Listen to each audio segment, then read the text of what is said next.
was inspiring. I mean, like I was saying earlier, storytelling is such an important part of organizing and activism because I think sometimes it can be very heavy and it's easy to get tired. But for me, when I hear stories from those who have come before me and have done it, it always it lights my fire over again, and it makes me fired up and ready to go, as we say. All right. So for me, I love Janice Gentry. Her playing that cello. That what a beautiful, beautiful performance she did throughout the day.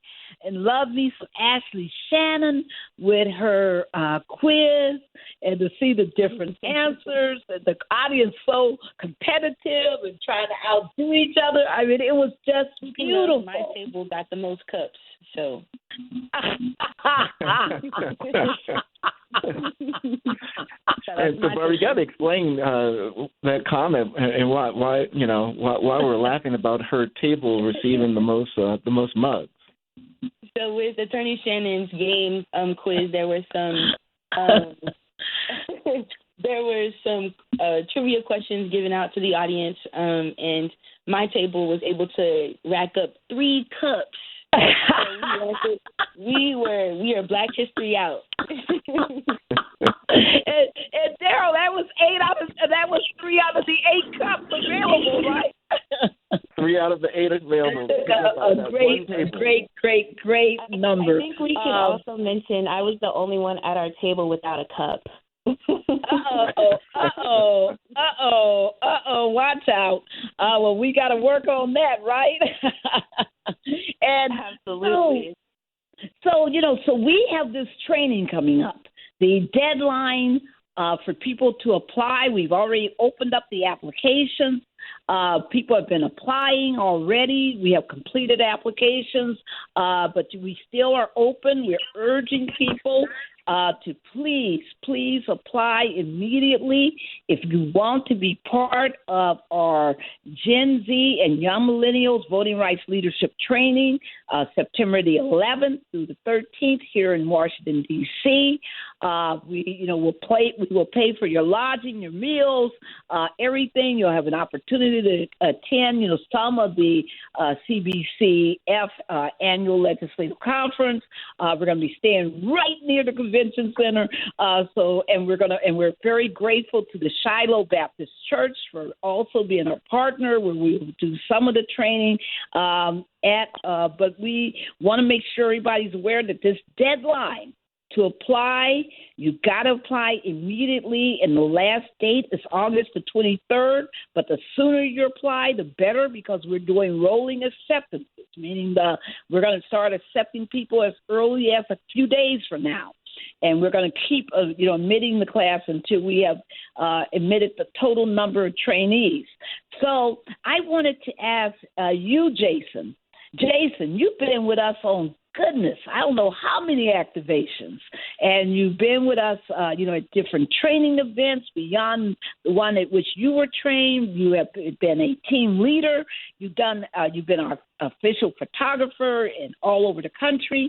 Do you want to tell people why they should apply and attend this training? Yes.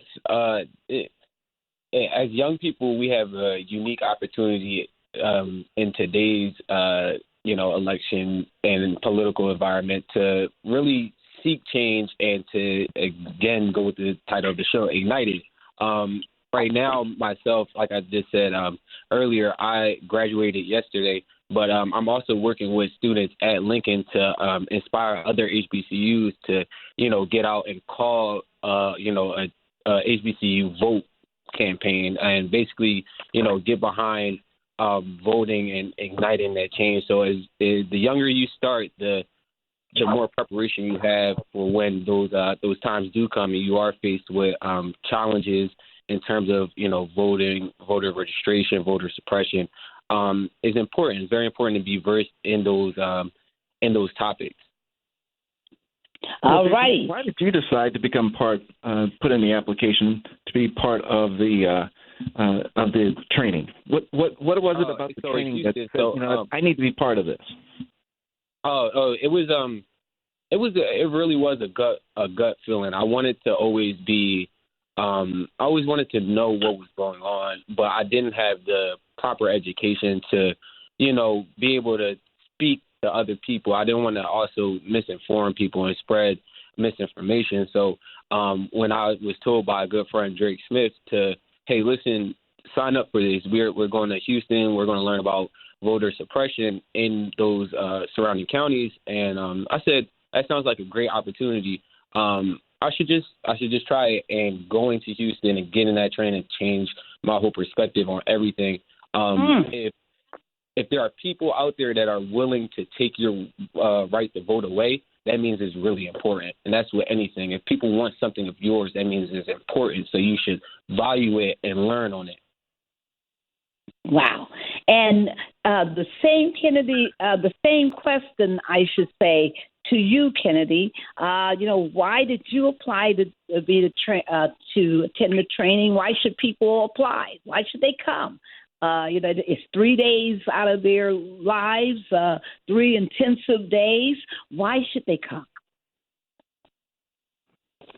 Yes, ma'am. So I recommended it to 2 different people, and the reason that I've been giving them is that it's just such a informative session and experience. I think with a lot of conferences, you go, they're really long, you learn a few things in some of the sessions, and you're tired, and that's it. But with this session with TJC, I can honestly say that I learned something in every single session. And I mean, I was tired at the end, but I was tired, but I also felt like recharged because I had learned so much information, and I couldn't wait to apply that knowledge into my community. Wow. And Angel, for you, the same question. Yeah, so like I tell everyone who I encounter, TJC and Black Voters Matter changed my life. From guiding you through history, giving names to theory and case law, connecting things that you've been thinking about for years that you can't really put a name to, but you know it's real. Just giving you that validation in your lived experiences. And I would be remiss if I didn't uplift some students who are making it happen right now, young voters in the forefront, who have actually applied for September's training. Channing Hill, Dayana Burton, Katie Yakovich, Michelle Gunn, and Adia Richardson. They're all students who are on the front lines who would really benefit from this experience. Oh, that is so awesome. And thank you for mentioning Black Voters Matters. Everybody should know that TJC and Black Voters Matters are, huge partners. And we, treasure each other's work. And we work together on this training. TJC leads the training, but Black Voters Matters also participates and brings, part of our class members in for the training. So we are just delighted. We're going to be doing it again with Black Voters Matters, again, with Shiloh Baptist Church, again, throughout the country. We're, recruiting. We're focusing folks on people from Pennsylvania, listen hard, Maryland, District of Columbia, good old Virginia, Delaware. But we're also looking at anybody who applies and figuring out how we make sure that we have the best, most amazing class ever. Daryl. Barbara, I tell you, I'm listening to our alumni talk about our TJC alumni, Gen Zs talk about their experiences, Barbara.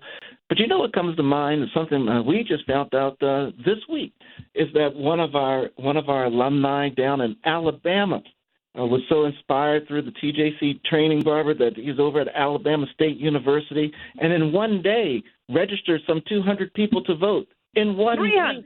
1,000. 1,000. Yes, 1,000. Right. Come on, Eldridge, with your bad self.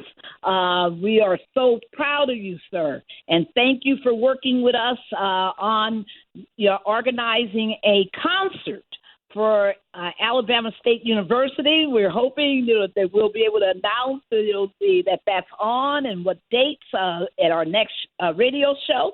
So glad. But we also have been joined, Daryl, by Cameron Barnes. Cameron, welcome back. Here comes the minister. Attorney Arnwine, I appreciate you. Can you hear me well? Oh, yes, sir. I also have Jurema on the phone with me, of course. All right, now, do you want to go ahead and introduce everybody? You know, Cameron Barnes, you might know, actually hosted our radio show a couple of weeks ago. He was fabulous. He's been an organizer with us. He is the National Youth Adult Policy Advocate, National Youth Director of Rainbow Push. He's a TJC Fellow, Freedom Rider, Director of Youth and Young Adult Engagement at the New Faith Missionary Baptist Church in Chicago. Why don't you introduce to people, because even though I have the information, nobody can do it better than you can. Introduce Jurema Gorham, please. I certainly will. First of all, thank you, of course, Attorney Arnwine. I love TJC. You know it. I was on last Thursday at an event in the south side of Chicago, Gately Park. And Attorney Arnwine, I happened to see a young lady who was doing the exact same thing that we did in 15 cities throughout Florida, throughout Georgia, throughout Houston, Texas. There were tables lined up with books stacked high that she was giving away to the children for absolute free. And I had to find out who this young lady was. And I found out that she was Jurema Gorham, who is the founder and the executive director of Burst Into Books. And it's an an organization dedicated to rebuilding communities through arts, advocacy, and educational programming. So listen, she's a teacher, an educator par excellence. She has a shop here in Chicago on 107th Street. But Jurema is just as passionate about doing this literacy project as TJC, and I had to grab her, Attorney Arnwine, Attorney Jones, and pull her into what we were doing. Oh my goodness, Jurema, welcome to Igniting Change. Oh my goodness, tell us. I mean, you're living my dream. When I was a young lady, I wanted so bad to have my own bookstore, to run my own library. I wanted so bad. Those were my aspirations. That was my life ambition. So tell us about how you came to this mission and how you work in the community to provide books to families and children, and to make sure that people have what they need. Tell us about it. Thank you. Again, like I said, thanks for having me on. I tell people all the time the three things that fuel me is that I'm a mother, I'm an educator, and I love Chicago. I love the community. And being an educator, I was able to firsthand see the importance of reading and just how it is across all subjects, all titles, all grade levels. And my babies who were avid readers, how they were able to just better understand the world, have confidence in their voice, be able to present themselves, and just felt more as if they believed that there was something bigger outside of their neighborhood. And once I had my own son, I realized the importance of making sure from birth that he had that access, right, that he understood the importance of words and stories and books. But what upset me was that many of the programs that I was seeking that represented him was not evident in my community. But I knew plenty of moms and families because being a teacher, you get to connect with the community who wanted the same thing, but resources and organizations just wasn't choosing to set up shop in Auburn Gresham or be in Roseland or be in Inglewood. And for me, I felt as if at the end of the day, if we all have this passion, how do we not, one of my favorite quotes is like, become the change that you want to see in the world, right? So how do we create something that we know our babies deserve? And so it started with me and a group of moms. We just started a book club. And my principal allowed me to use our school as the facility where we were hosted. It was right here in Pullman. The community is completely free. I wanted them to have access. I wanted to make sure all the books looked like the babies who were reading that book. So all of the books that we present them with, the authors that come are all Black. I believe it's important they see the diversity in the way we write, from poetry to graphic novels to all the different things, right? Sci-fi, historical fiction, every book that we read, we want them to see themselves. And then understand that by you seeing yourself, you understand that you also have a